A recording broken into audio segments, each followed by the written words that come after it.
नवीन वाहन कायद्यामध्ये दुरुस्ती करा यासाठी देशभरातले ट्रक चालक आक्रमक झालेले आहेत। ट्रक चालकांनी एखाद्या कायद्याला विरोध करणं ही गोष्ट तुम्हाला नवीन वाटली असेल, मात्र त्यामागे काय कारण आहे आणि ट्रक चालकांच्या संपानं पेट्रोल पंपांबाहेर रांगा का लागलेल्या आहेत, बघूया त्याबद्दलचा एक रिपोर्ट।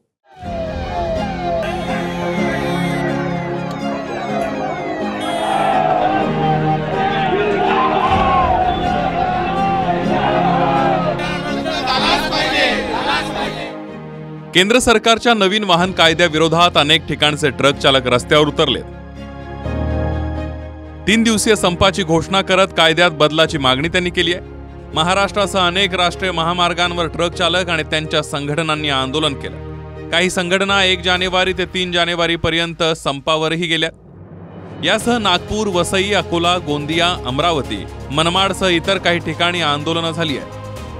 याआधी स्वतःची चूक असूनही एखादा ट्रक चालक वाहन किंवा व्यक्तीला धडक देऊन पळून गेला तर त्याला 3 वर्षांची कैद होती। नव्या कायद्यात 10 वर्ष कैद आणि 7 लाखांचा दंड केला गेला।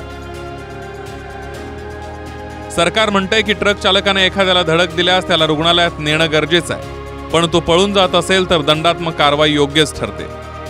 ट्रक चालक म्हणतायत की अनेकदा चूक नसतानाही आम्हाला पळून जावं लागतं, कारण अपघातानंतर जमलेल्या जमावाकडून मारहाणीची भीती असते।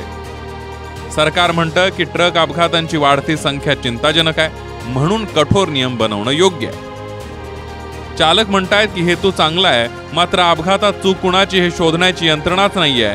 अनेक अपघातामध्ये कायम मोठ्या वाहनांची चूक धरली जाते।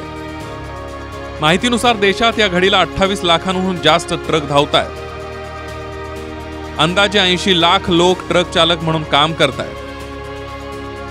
दूध, पालेभाज्या, फळं, शेतमाल, पेट्रोल, डिझेल, बांधकाम साहित्य, व्यावसायिकांच्या वस्तू अशा व्यावसायिक वाहतुकीमध्ये सर्वाधिक वाटा ट्रक चालकांचा आहे।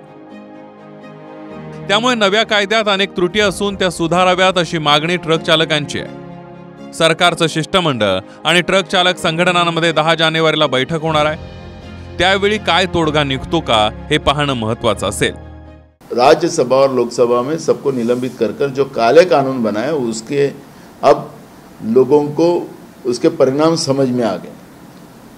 जो मोटर वाहन एक्ट में जो सुधारना इन लोगों ने लाई है, तो ये कानून में इन लोगों ने ऐसा प्रावधान किया कि एक्सीडेंट हो गया और एक्सीडेंट होने के बाद तुम अगर उस आदमी को हॉस्पिटल ले जाते या पुलिस स्टेशन जाते तो तुम्हें थोड़ी सज़ा कम की जाएगी, और लेकिन फाइन आपको उतना ही भरना पड़ेगा, 7 से 10 लाख रुपए का। ऐसा काले कानून का हम विरोध करते हैं। कठोर होणं आवश्यकच आहे।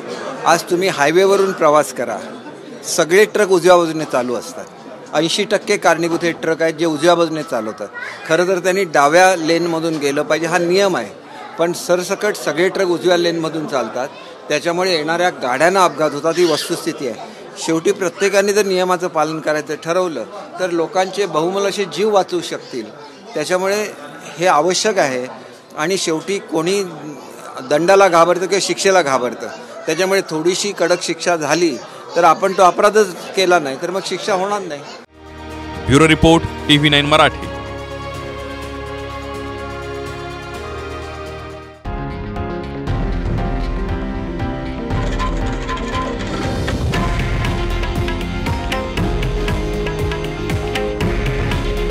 हे आहे देशातील नंबर 1 न्यूज नेटवर्क आणि आपण पाहत आहात TV9 मराठी।